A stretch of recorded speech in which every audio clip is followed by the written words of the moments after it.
Good day everyone. I am Gio Perey and today our team will be presenting our object-oriented programming final project, which is a retail payment system. So first, let me give you an overview of what this project is all about. Our system handles three different types of customer payments: cash, credit card, and e-wallet transactions. Each payment has its own specific rules. For cash payments, we apply a 5% discount to encourage customers to pay immediately. For credit card transactions, we add a 3% service fee to cover processing costs. And for e-wallet payments, we charge a fixed transaction fee of 20 pesos. Now, even though these payment types have different calculation, they all need to follow the same consistent process. So, display the payment method, show the original amount, calculate any discount or fees, show the final amount, confirm the payment, and then log everything for record keeping. This is where object-oriented programming really comes in handy. So, to build this system properly, we use three important design patterns that we learned in class. The first one is the factory pattern. This handles creating the right type of payment object based on what the user selects. The second is the template method pattern. So this ensures that all payment types follow the same step-by-step process. And the third is the singleton pattern. So this makes sure that we only have one transaction logger throughout the entire program. So all of our records stay in one place. We choose these specific patterns because they solve real problems in our system. The factory pattern makes it easy to add new payment methods in the future without changing existing code. The template method pattern prevents us from writing the same process logic multiple times for each payment type. That would be messy and hard to maintain. And the singleton pattern guarantees that all transactions get logged consistently, which is important for auditing and keep tracking of everything. So that's the big picture of our project. My teammates will now explain how each component actually works in the code, and at the end, we'll show you a live demonstration of the system running with all three test cases. Thank you, and I'll now pass it over to Renzo Tolentino to explain the factory pattern and implementation. So for our payment factory class, this class decides what object or payment object the user will be using. So first we will check the payment type if it is null or is empty, and if that is true, it will return null. But if not, we will check different cases to return different payment objects that will be used by the user. So the cases are e-wallets, card, and cash. So if that payment type matches the one of the cases, it will return an object. But if not, it will also return to null. So, dangal greetings, Sir Janus. So here in my part, the payment class. So payment class serves as the abstract foundation of the system. So it utilizes the template method pattern to enforce a uniform transaction workflow. So first, the class begins with the declaring a protected double amount. Um, it ensures that subclasses can access the base price while keeping it encapsulated from external classes. And for the next one is the constructor, which is um, initializes the value of amount. And then we have the methods for process payment. It is for marking the final to prevent subclasses from altering the required execution sequence. It has displaying payment method, calculating the final amount, and also showing the details of the final amount, and confirming payment, and finally the logging transactions. Then the classes also has the three abstract methods which are the display payment method, calculate the final amount, and the get adjustment description. So it acts as the placeholder for forcing each specific payment type, like cash or e-wallet, to provide its own unique logic. And we have also the common methods, which is the display details, uh, which provides a standardized way to print the original amount and a specific adjustment description and the final payable amount using the string format. The classes also has the confirm payment method, which is a reusable method that simply prints a success message. And then finally, we have the log transaction method that calculates the difference between the final amount and in the original amount. And then calls the get payment type and its amount, adjustment, and then the final amount. So here, it identified the method, like for example, the cash or e-wallet before sending all the data to the transaction logger singleton for a unified record. So here is the last part of the class, which is the method abstract that get the payment type.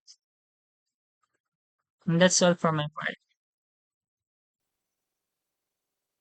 part. Greetings, Sir Janus. I am Axel Tiremo, and for our final slab exam, I will gonna be explaining the concrete classes that we used in our retail payment system. And first, let's go to the cash payment class. So this class extends the payment class, and the payment class is an abstract class, and the cash payment class inherits all of its attributes and methods, including these three abstract classes, which is implemented in each of our concrete classes. Then let's go back to the cash payment class. And inside our cash payment class, we have here an attribute called discount rate, and it is equals to 0.05. So this represents the discount rate to the base amount of the payment. And then inside our cash payment class, we have here a constructor that accepts double value for the amount, and inside it passes the variable in its parameter to the parameter of the parent's constructor. And then next, we have here the overriding of the display payment method. So this method prints the payment method of the class, which is equals to cash because it is a cash payment. And then next, we have here the overriding of the calculate final amount, and it returns a double value. And then inside it returns amount multiplied by 1 minus the discount rate. So basically it will gonna be 0.95. So it will return 95% of the total amount, meaning that the 5% is now subtracted to the amount. And then next, we have here the overriding of the get adjustment description, and it returns a string. And inside this method, we have here a discount variable, and it is equals to amount multiplied by the discount rate. And then it returns a string that has the 5% and also the value of the discount value to the amount. And then next, we have here the overriding of the get payment type. So this returns a string, and it returns a string cash. And then let's move to the credit card payment class. So this class also inherits the attributes of the payment class, and inside this class we have here a constant variable called service fee rate, and it is equals to 0.03. So this represents the 3% service fee rate that will be applied to the amount of the payment. And inside, we have here a constructor that accepts double value for the amount. And inside this constructor, it passes the variable to the parameter of the parent class. Then next, we have here the overriding of the display payment method. And then it prints the payment method, which is credit card. And then next, we have here the overriding of the calculate final amount. So this returns a double value, and it calculates the value by multiplying the amount to the 1 plus the service rate, service fee rate. So it adds 1 to the 0.03. So it will be 1.03, and then it will be multiplying to the amount. And that will indicate that the 0.03 or the 3% is added to the final amount of the payment. And next, we have here the overriding of the get adjustment description, and it returns a string. And inside, we have here a variable called fee. So this represents the service fee rate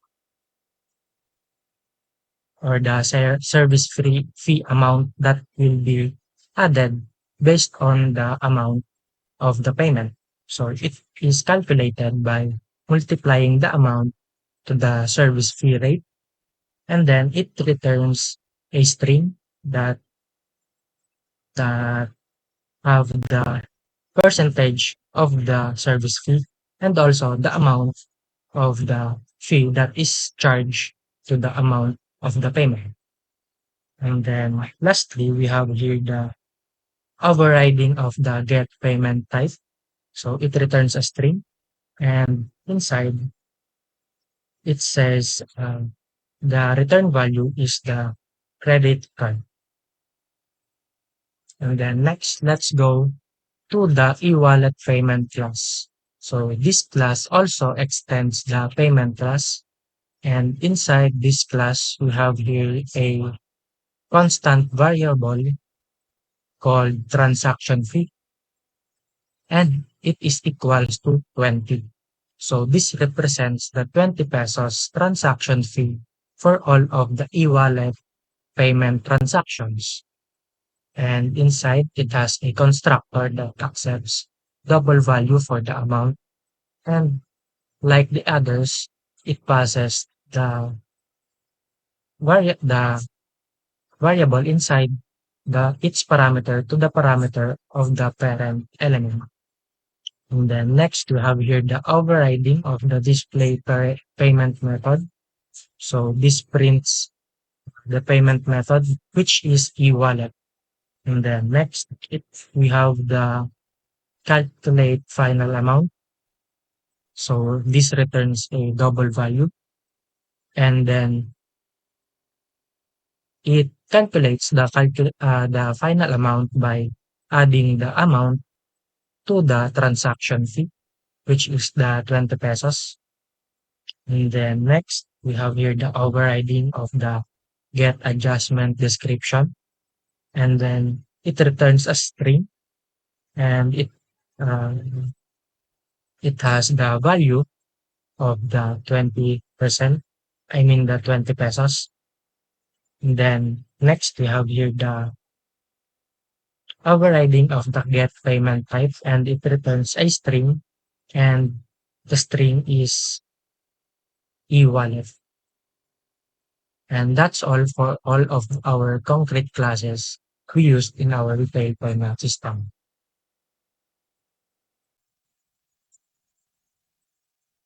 Tangal greetings, Sir Janus. Now I will gonna be explaining the transaction logger class. And this class applies the singleton design pattern concept. And that concept means that there will be only one instance of a class for the whole program or system. And we achieve that by having this attribute. This is called instance, and it holds the transaction logger object, and it is declared as private static. And then next, we declared our constructor as private, so it will prevent instantiation of the object from outside the class. And then next, we have here the get instance method, and it returns the transaction logger object. And inside this class, we have here an if statement that checks if the attribute instance is equals to null, and if it is equals to null, it will create a new instance of the transaction logger class. And if the instance attribute is not equals to null, it will skip this program, and then it will just return the instance attribute.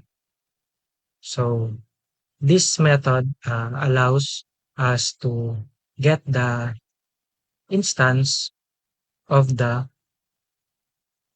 transaction logger.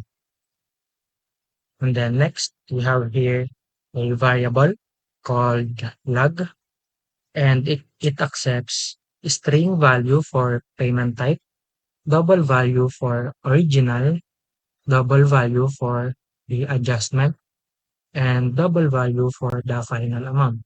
So this variables in the parameter just represents the information about the payment. Then next, inside it prints the formatted log of the payment, and it includes the payment type, the original amount of the payment, the adjustment, which is the charges or the discounts, and the final amount. And that's all for our transaction logger class. Now, greetings, Sir Janus. My name is James Ranzer T. Peralta, and I'm here to demonstrate our retail payment system. So, let's run the program. So, once the program is run, we have here task case 1, which is cash payment. So, let's check the cash payment class. So, as you can see, we use a final keyword. This means that all of the cash payment method has a discount rate of 0.05 or 5%. So let's check. We have a 1,000 pesos discount 5%, which is going to be deducted in the final payable amount. So 1,000 minus 50 is 950. And once you check the log, all of the information that was stated here is also in the log. So as you can see, cash payment, original 1,000, adjustment minus 50, and final is 950. So let's proceed that number. Task case number 2.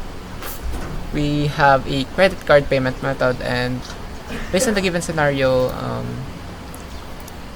we apply a 3% service fee rate. And as you can see, we have a 1,000 pesos, and the service fee rate is 30 pesos.